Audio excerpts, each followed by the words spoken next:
Welcome to the official Catchup podcast. It's me, Ben, and I'm here with three other people who know exactly what they're talking about when it comes to lower league football here in Scotland. Firstly, we'll go to you, Chris. How you doing, Chris? Yeah, not too bad. Happy to. And Mozza, welcome back. Hello, how are we doing? Joining us from the East Coast, we have Kev. How you doing, Kev? I'm good, thanks. How are you? Not too bad. Can't complain. We'll have plenty to talk about, I'm sure. There's been a lot to say in the last 4 weeks, I think, since the last time we've actually done a podcast. So there'll be plenty of games, but just a shout out to our sponsors, the Soccer Shop Direct. Find them on Twitter at the Soccer Shop D, or their website www.thesoccershopdirect.co.uk for all your teamwear and football equipment needs. Well, I say we've got loads to talk about, but we'll start with the Scottish Cup. And we had a few games involving Lowland League sides, and we'll start with, and East of Scotland sides as well, in actual fact. So we'll start there with the game between the East Fife and Trinent Juniors. Yeah, it was a perfect start for Trinent Juniors. 3 minutes in, Stephen Thompson fires in a free kick and he finds Brett Long out of position, and it's, as I mentioned, a dream start for Trinent. But just before half-time, 39th minute, it was a penalty to East Fife. Ryan Wallace is brought down and Scott Agnew sends the ball low into the right corner past Adams to equalise for the Fifers. And a bit of a heartbreak one. They took the lead on the 44th minute. Scott Agnew sends in a lovely corner, and Craig Watson unleashes a bullet of a header to give East Fife the lead. So they were 2-1 up at half-time. And they came out firing the second half. Scott Agnew again, free kick goes through the keeper's legs, 3-1 to the Fifers. A few moments later on the 58th minute, it was Scott Agnew with his hat-trick. Takes a big deflection on the way in to give East Fife a 4-1 lead. And Kevin Smith on the 62nd minute completes the scoring for East Fife. And what turned out to be an emphatic 5-1 win, they're through to the next round. A bit of a shame for Trinent. They obviously, we talk about moments sometimes in football, obviously conceding 2 goals just before half-time, and then obviously East Fife coming out in the second half with their tails on top sort of thing. It ended up being a rout in the end, and Trinent go out at the second round. One thing I did pick up on, actually, guys, I don't know if you saw it, but Danny Denham, obviously, he said on Twitter he got called a geek by an opposition player today with very little provocation. This man, without knowing me, has assessed me 100% correctly. Sorry. I guess his swan stories during lockdown were too much for some. Must have been, but it's all right to be a geek, let's be honest. We're all geeks together. Shout out to Danny and the Geek Squad. I also like the way you put with very little provocation. I'm pretty sure you don't really need to provoke Trinent boys to noise you up a bit.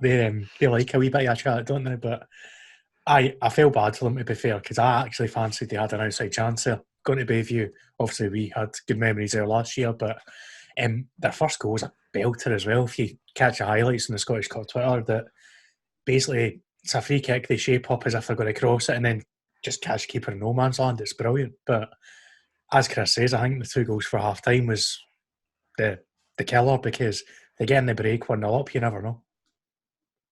I think if you're the underdog too, you'll always say to yourself, let's score first and we give ourselves a chance. So either we're off to the perfect start, scoring in the 4th or the 5th minute, whatever it was.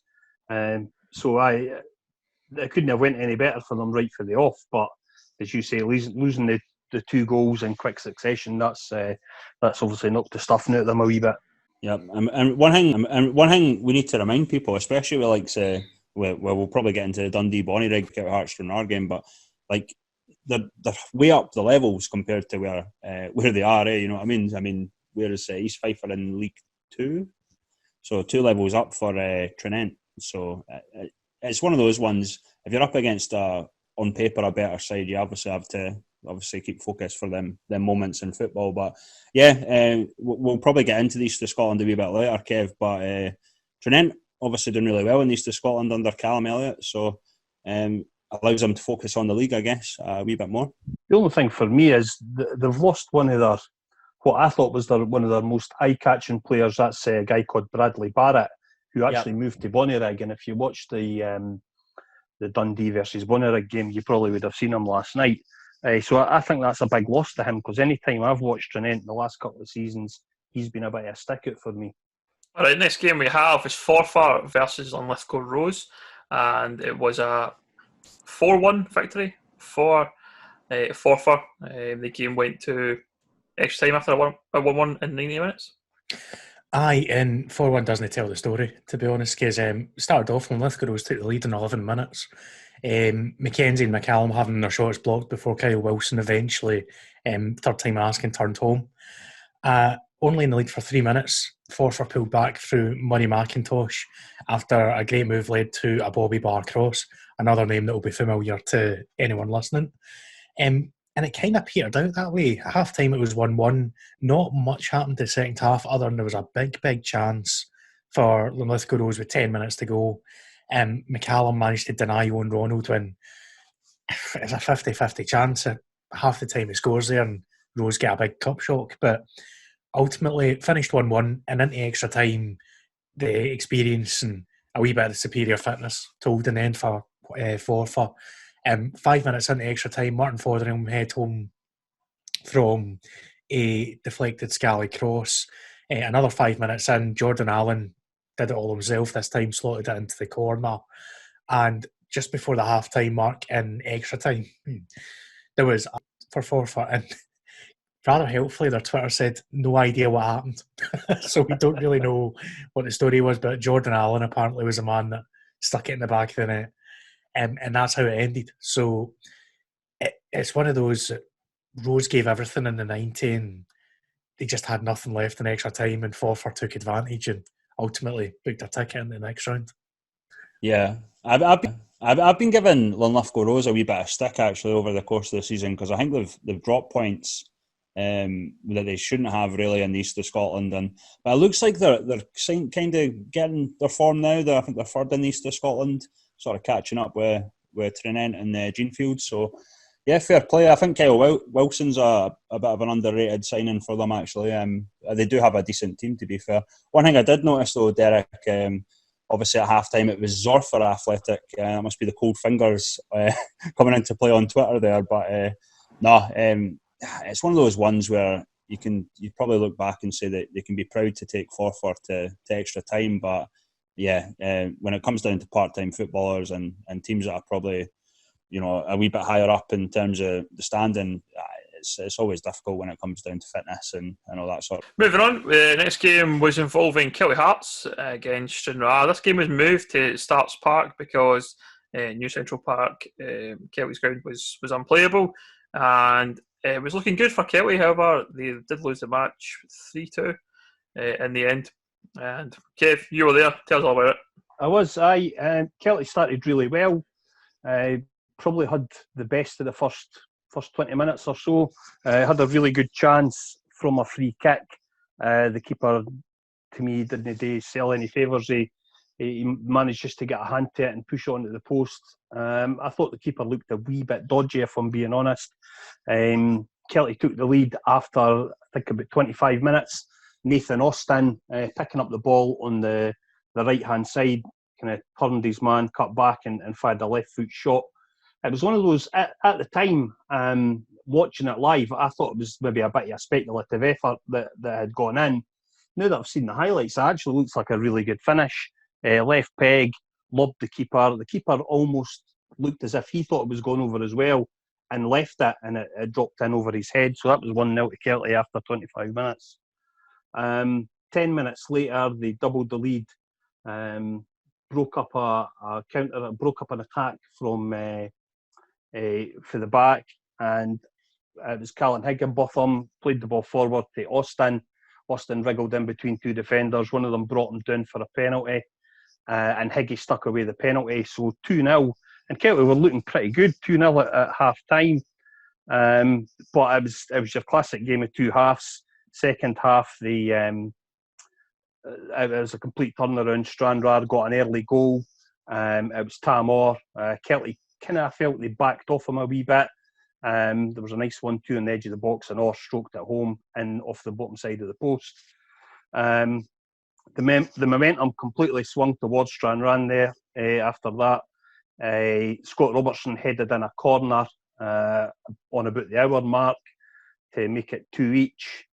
Both sides probably had chances to win it in the normal time, and it was looking as if it was going to injury time, to extra time, when Rory Payton stuck away a penalty. James Hilton, Kelty, I thought maybe a wee bit hesitant in defence, probably should have just cleared that, tried to play their way out. James Hilton picked Scott Hooper's pocket into the box, gave away a penalty, and Rory Payton stuck it away with the last kick of the ball. They were still celebrating when the ref blew for 90 minutes. It was fun for Kelty, to be honest. They throw away, they looked pretty comfortable, but plenty of positives. I thought they gave a good account of themselves against a pretty decent Stranraer side. Yeah, was there a foul on the build-up to the penalty, Kev? I watched the highlights. It didn't look too clear because it was quite far away, obviously, with the camera in the stand. It was kind of difficult for me to see from the... I was behind the goal at the other end. I know that some of the guys in the Kelty group chat had said they thought it was a foul on Scott Hooper. Yeah. I thought we just went to ground a wee bit too easy, but a mate of mine who watched the stream said he thought it was a stick-on penalty, so I'm just going to sit firmly on the fence on that one. I'm not entirely sure myself. I mean, they'll be disappointing, obviously. I think Thomas Orr's goal was actually unbelievable, really good. But the run-in from Stirling, I think, I don't know what the defence were doing. They just sort of sat half him and it fell to Orr, who just smashes it, really. But I know, obviously, the corner, the equalising goal, I mean, you didn't want to be beating at your near post as a goalkeeper, but it looked like the boys obviously jumped higher than the two Kelty defenders to put it in. But they've been pretty solid at set pieces so far this season. That's kind of the first one I can remember where they've looked a wee bit shaky, and as you say, conceding at your near post. And after that, for a 10-minute spell, everything that came into the post, they did look a wee bit nervous, and it took them a wee while just to get the momentum back their way a wee bit. Appointment there. I noticed Mark McCabe had said he was a wee bit gutted as well, but does it allow Kelty to sort of focus on the league more? Aye, it probably does. I mean, I'm quite sure they would have fancied a nice wee cup run, and also, I mean, when that draw was made, I thought it was a winnable game for Kelty, and certainly I think that's the type of side Stranraer, a top half League Two side, the type of side that Kelty would want to be benchmarking themselves against. I think that's probably where they would expect themselves to be in the next couple of seasons. But I mean, certainly there's a lot of big league games coming up for them in the next 2 or 3 weeks. So it's probably a blessing in disguise, maybe a wee bit. I just wonder, is the cup really all that's cracked up to be this season? I think for me, the cup's also always about kind of your fans and going that run and the atmosphere. With no fans there, does it really matter as much? I think to clubs at this level. Obviously, it's nice to play big teams, but I'm not so sure that it's as big an event as it maybe would be in normal times. I think it's kind of lost a wee bit of its lustre this year, hasn't it? Just purely because we're not getting the fans in it. Just it's missing a massive part of what makes the cup. Having said that, when we get in the next game, I suspect that Bonnyrigg won't necessarily agree, because he had a great experience yesterday, albeit would have been better if it had gone the other way. But side note, because I've been meaning to mention this and I've held on till now, Gary Chenmit, absolute nightmare on Twitter. 2-0 up in the usual foot and mouth. Aye, but 5 our clubs should be up. Can't wait for the League 2 clubs to come down and die. All that nonsense. And to be fair, Stranraer replied right back to him going, "You're right there, pal." So fair play to Stranraer's banter there, because obviously the other side has benefited for Lowland. Like, you look at Rory Payton and Tam Orr get 2 of the goals, So they're a side that, if anything, they're doing what League 2 sides should be doing, and now scouting those levels to try and bring talent up and give them a chance. Yeah, and I agree with you. I think you read my mind there a wee bit, because it's great to have the likes of Bonnyrigg on TV, Dundonald as well, Dundonald Bluebell recently on BBC Scotland. So in that aspect, I think it is quite still special. I mean, we had Kelty Auchinleck last season and that, but just to see the likes of Dundonald and Bonnyrigg and East of Scotland, West of Scotland, hopefully, if Camelin get through, Camelin Hearts will be on. Camelin Hearts will be on the telly. So it's great. It's great for our league, obviously, for exposure.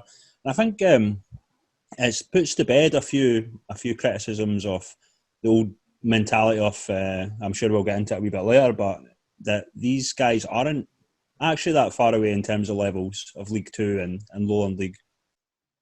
I think there's less going between the bottom level of the SPFL and non-league, let's be honest. And there's teams in the west of Scotland and east of Scotland that would improve the Lowland. Likewise, there's teams in the Lowland and Highland that would improve League Two and upwards. Look at Cove Rangers, they just beat Alloa yesterday. And that's a team that was Highland League champions just a couple of years back, and they've absolutely demolished their way through. So it kind of backs up our whole point, ever since we started this podcast, that we need to have that movement, you know? So getting into the Dundee versus Bonnyrigg Rose game, it was an early chance for Bonnyrigg. 8 minutes in, George Hunter finds himself in behind the Dundee defence after good play and forces Hamilton into a fantastic save to deny Rose the opener. 25 minutes gone, it was a penalty to Bonnyrigg. I know I've been giving them a lot of stick for this penalty stuff, but they need to find another way to score goals, I think. If anyone missed the official Catchup Twitter, by the way, follows it at official Catchup, Chris had a rather interesting take on the Rangers penalty graphic for Bonnyrigg Rose, which I quite enjoyed, to be honest. Well, Kelty got their own one as well, where it was crossed out for... I think, well, in fairness, we'll get into it, but I believe that's the 11th and 12th penalty of the season for Bonnyrigg. But anyway, the ball played into the box and Forster goes for a ball with Dean Hoskins. Ref plays on, but looks at linesman, and the linesman appears to indicate it's a penalty. Obviously, Lee Curry steps up and puts the visitors ahead from the spot. Lee Curry does not miss from the penalty spot. So it was 1-0 to the away side, Bonnyrigg, at half-time.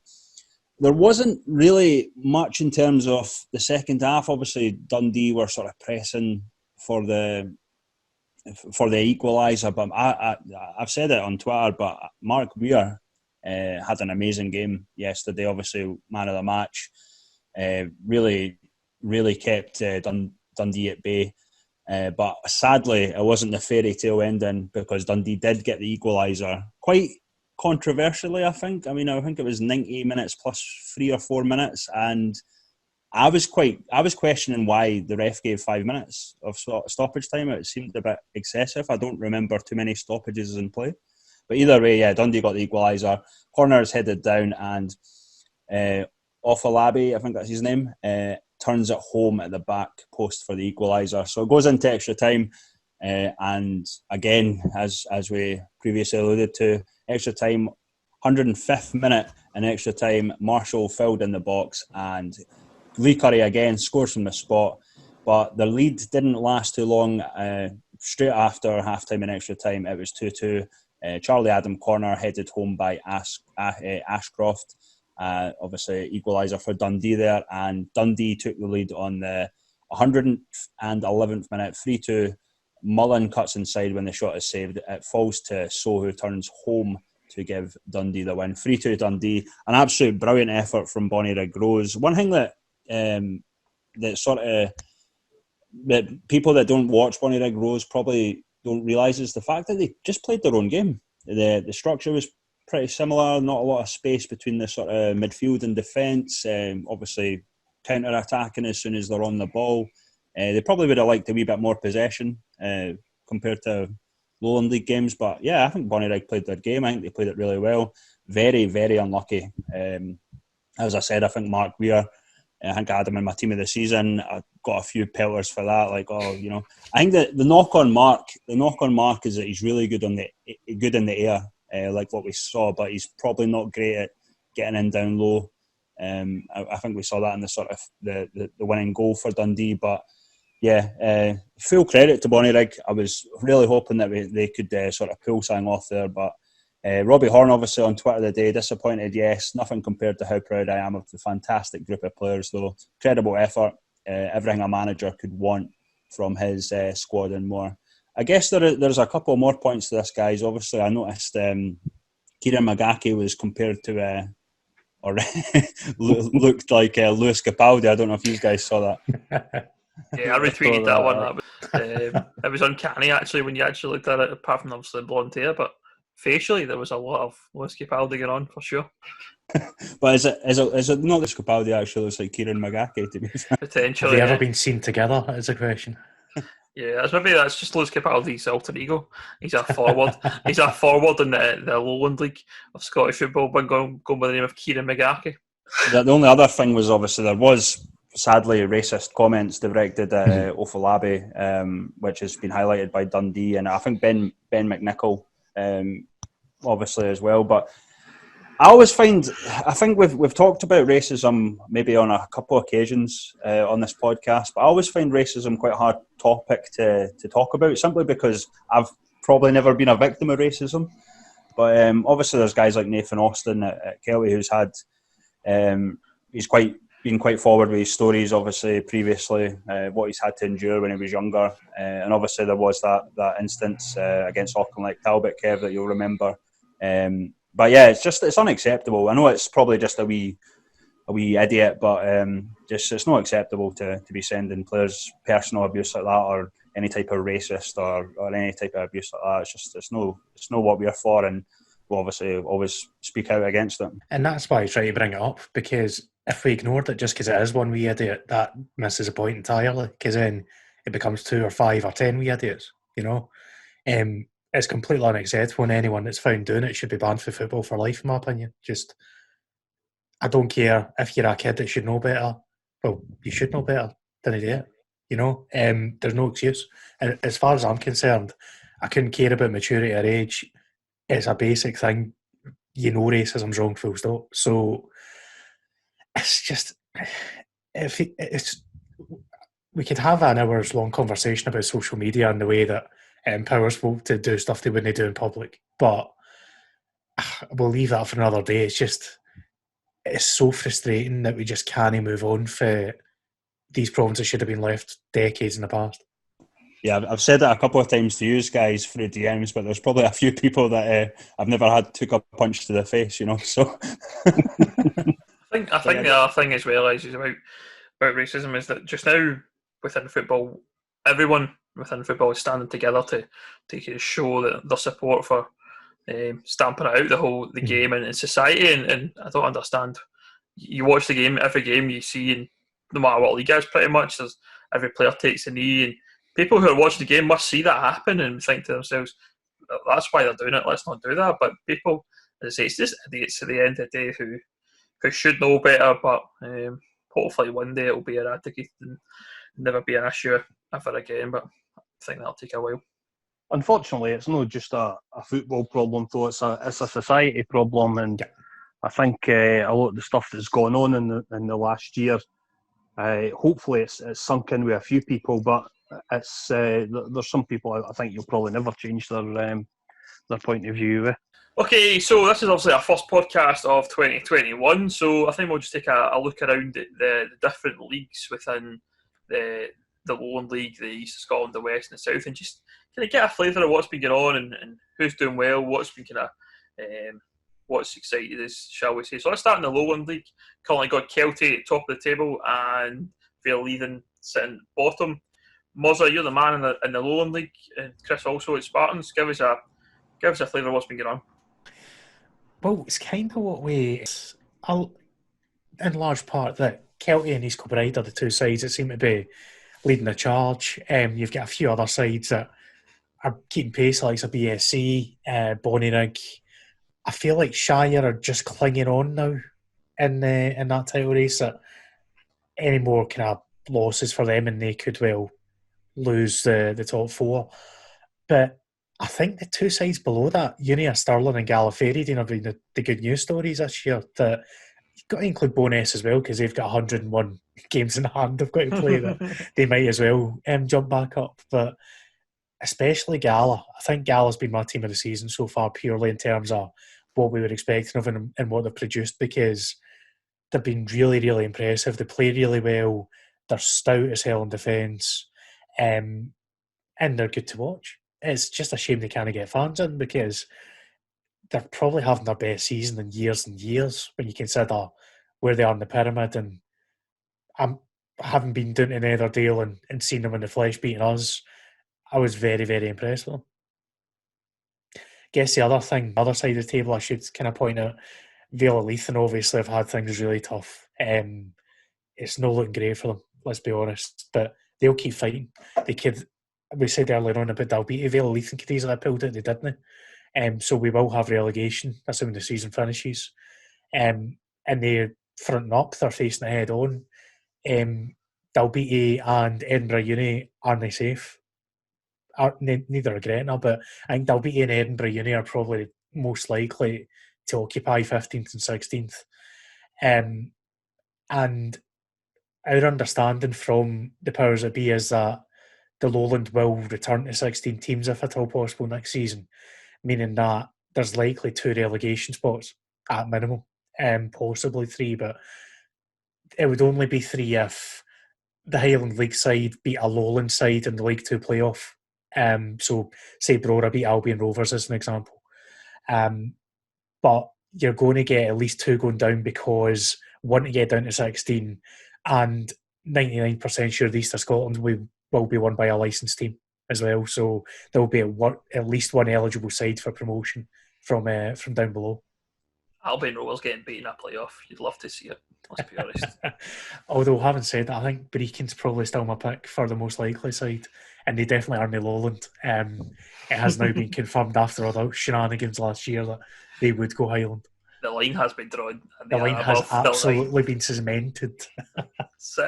Almost wall-like, shall we say. Yeah, I think you're right. For me, I think Stirling have been a surprise package. I think I come out to not know an awful lot about the Lowland League. Probably played them down a little bit and didn't really expect too much of them, and they've been excellent from what I've watched and seen so far. So yeah, fair play to Uni and the job they've been doing this year. Yeah, looking ahead now at the East of Scotland, we've got Trinent at the top of the table. Bottom of the table is Whitehill Welfare, and looking at the down as well in the conferences, you've had likes of Leith Athletic and Haddington doing pretty well, both undefeated, and Heriot Waterson top of the Conference B. Kev, you spent a bit of time in the East? I've obviously not as much this year as I would have liked, just with the circumstances. But I've been able to see a few teams. I've seen Trinent, seen Jeanfield, Musselburgh, Hillabeath. So I've seen a few. Also, there's been a couple of surprises. I think Hillabeath and Broxburn are the ones that you would think are certainly lower in the table than you would have expected them to be. I know certainly Hillabeath have had quite a few injuries to kind of key players, to the extent the last time I was there I had to ask for a team sheet because I hardly knew anybody, hardly recognised anybody on the park. So I mean I think that's been a big blow to them, and I know Broxburn, I think they lost a few of their key players during the lockdown, so it's been a tough one for them. Trinent, I only saw them the once, and it was an absolute horrible day at Inverkeithing. It was blowing a gale, so it was kind of tough to make a judgment. But they certainly look, in terms of the record, they look to be sitting pretty at the top of the league there. Jeanfield, the one for me, obviously, they've been doing really well this season. I've kind of said on this a few times that I think they're a nice side to watch. But they seem to have added something that they've maybe been missing. They're no thrown away silly points. They're winning games that previously they might have dropped points in, and so they've still got 3 games in hand. So they're well within touching distance, and I really don't want to be the kiss of death. But you know they're certainly in there, and if they can keep it going to the end of the season, then they'll be there or thereabouts. I think you mentioned Broxburn there, Kev. I watched them play against Alvermeadow in the Soccer Shop Challenge Cup, and I thought they looked excellent. And I was very surprised to see where they were in the league table, because I thought they were brilliant on the day against Alvermeadow in the cup. And I mean, I'll take any enjoyment when Meda get beat, so you're not going to have to change my mind there. But fair play to Broxburn, and I think I've mentioned it before. Broxburn's live stream was excellent. I really enjoyed their output. It was a great quality. Fair play to them. So it's good to see teams at that level, like ourselves, doing some good work on the media side. One team we mentioned briefly was Haddington. Muzzer, you've had a wee bit of a run-in with Haddington this year. We have indeed, and to be fair to them, they were absolutely excellent when they knocked us out the cup. I think we might have been guilty of underestimating them, in all honesty, but they're obviously flying high in their conference. They have played a game more than Leith, though, so Leith are currently in the driving seat, having won all 9 of their games. I would be very surprised not to see Haddington get a chance to get up, though, to be honest. Obviously, there's all sorts of permutations about who potentially could get promoted and relegated and all that kind of thing. If I remember rightly, the East of Scotland was going to go down to Premier Division 1, Division 2 potentially instead of conferences as well. So we need to wait, see what happens with that. But I was really impressed with Haddington. And their keeper obviously didn't have the greatest game in the next round of the Scottish after he'd played us, but he had the game of his life playing BSC. It was fantastic. So they've got boys there that can clearly play at a higher level, I'd say. Looking at the West, in the Premier Division, top of the table is Clydebank. Second place is a team that I have talked about loads of times in this podcast. It's obviously Troon. And ourselves go in a third. I can't for the life remember who's bottom of the table just now, but certainly no promotion, no relegation from the Prem. It's Cumbernauld United or something. Cumbernauld. Good shout, Martin. Thank you very much. I think for me, I mean, I said it all along, Troon are the surprise package of this league. I know there's been a lot of talk about Troon, and I think I probably wasn't giving them a lot of credit at what I seen them last season. I mean, they drew with us last year 2-2, but I didn't see an awful lot of them to think they were going to be second to the table by any stretch of the imagination. They were, I think, lucky to stay up last year, and they've turned it around. I don't think they've brought in too many players different from last season, so I don't know what it is about Troon, but certainly for me, they're doing well. Clydebank, great side. Will definitely have aspirations of getting promoted. I think they'll be aiming to get the licence. That'll be the fundamental thing for West of Scotland teams this year, is who'll be going for a licence in February. As it stands, probably Clydebank are probably one of the teams that are most likely to get it. So them being top of the table is good for them. I think Darvel, we've talked about them plenty. They haven't been I don't think they've been the side that we expected. I think it just shows you that money can't buy you everything in this league, and they have struggled against a few teams. They've got, I think, a lot of good players certainly in their team, but I think that watching them this season, they seem to fall apart when they go behind, and they struggle to. They kind of seem to start blaming each other and falling out with each other as a team. There doesn't seem like that cohesion within the side, and certainly would have expected more from them. And I think that maybe they'll come good within a couple of years, but I don't think they're going to be the team that everyone expected them to be this year. And I don't know if it's maybe shit or bust for them this year in terms of they put the money in this year and they're aiming to get up, and if they can't, then it's going to be back to the drawing board next year. But from one point of view, I wouldn't count them out just yet. Just to throw in a wee devil's advocate here, because I've only dropped one game in the league, so. Was that against Cowan then, wasn't it? Because we beat them 1-0. So. Because if they win their games in hand, they're still right up there. So you never know. They might well still fancy their chances here. I don't know if Mick's going for the licence or no. You'll probably know more than me. I think they absolutely are. I think they are. They've obviously got the financial backing there to do that. They've got a few issues with their pitch, I think. Yeah. They've apparently spent a lot of money on a new pitch, but it's struggled with the weather and the frost and the rain and things like that. And they've had to move games to Cumnock, and to play the matches to get games played. And I think in the West now we've been very unlucky with the weather in terms of games being called off. I think the one thing I keep noticing about games in the West is they get called off really early, the day before and things like that. And I think we can maybe just give the weather a chance. I think, don't get me wrong, this weekend was a write-off in terms of the cold weather. It was probably never going to be playable anywhere, but it'll be interesting to see kind of what happens in the West. I think it'll be a good title kind of race. I think certainly, because there's, as you say, there's Clydebank, there's us as well, Cowan and Darvel, and Troon are obviously right in amongst it. So I think that's going to be a good run, and we've got Troon on Saturday, which I'm looking forward to seeing my good friends at Troon.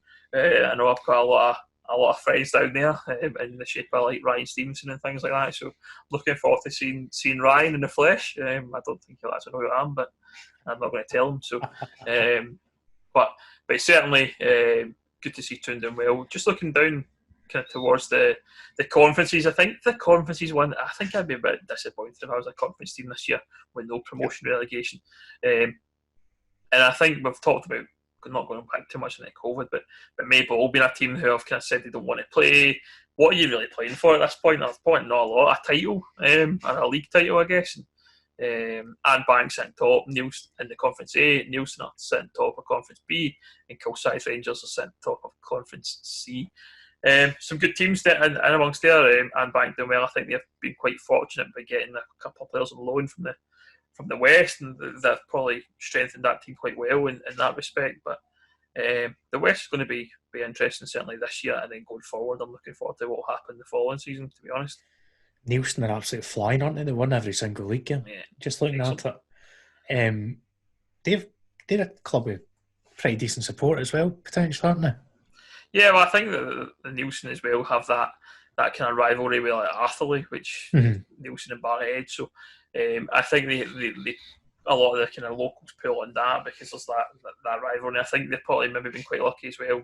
Brought in a couple of players from teams that are not playing again. So it's certainly been good for them. Kilsyth, I'd say quite a surprise package. Probably wasn't expecting them to be doing so well, but they're certainly a team that's doing well at top. But they're nothing really they're playing for, I should say, apart from this title. But fair play to them for sticking out. That's what I've got to say. Any team that wants to play, just now got to give them absolute credit for doing that. But certainly looking forward to a potential playoff for teams in the West coming up.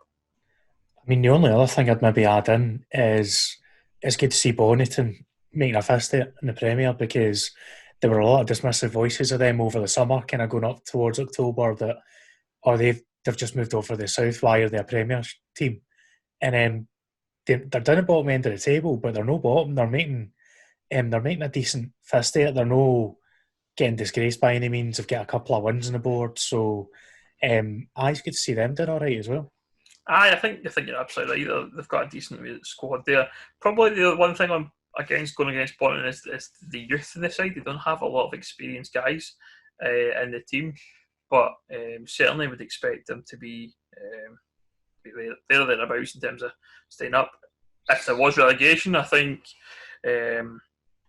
that's the ultimate thing. It would maybe be a bit harder if there had been the normal season where there were potential 5 teams going down, and that was obviously meant to happen.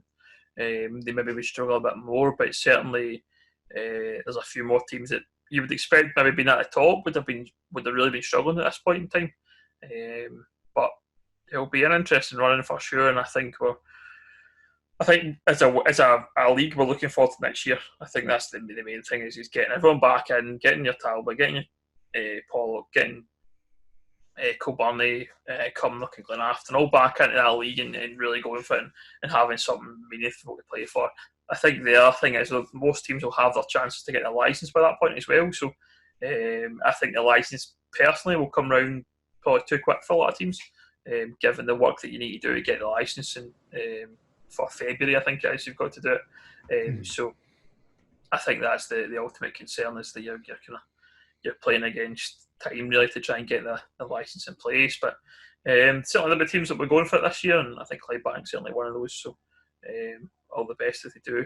I hope they don't win the league because obviously I want to win it. But if they do, I hope they can take on the team in a playoff and get up there to the Lowland League. Certainly it's a chance. I think in a normal West of Scotland league you would be looking at maybe 2, 3, maybe 4 years before you maybe actually get a chance to go up because there are teams that are going to be in the league. But certainly we're hopeful to see a West team compete in the playoff for sure. All right, the final league we're going to look at then is the South of Scotland League. It's currently got Stranraer reserves at the top. They've played 4 more games, however, than 3 in St Cuthbert's, Chris. Yeah, there's not really much to say about the South of Scotland because they probably will be suspended, likely, from next week. But yeah, it's kind of the teams that you would expect to be on the top, really. I would assume, obviously, Free Rovers won it last well, they never won it last season, but they were top last season. St Cuthberts I've been quite impressed with as well. So I would say it's between Freve and St Cuthberts. And obviously the spectre of Stranraer reserves there that are always lurking that might well win it as well.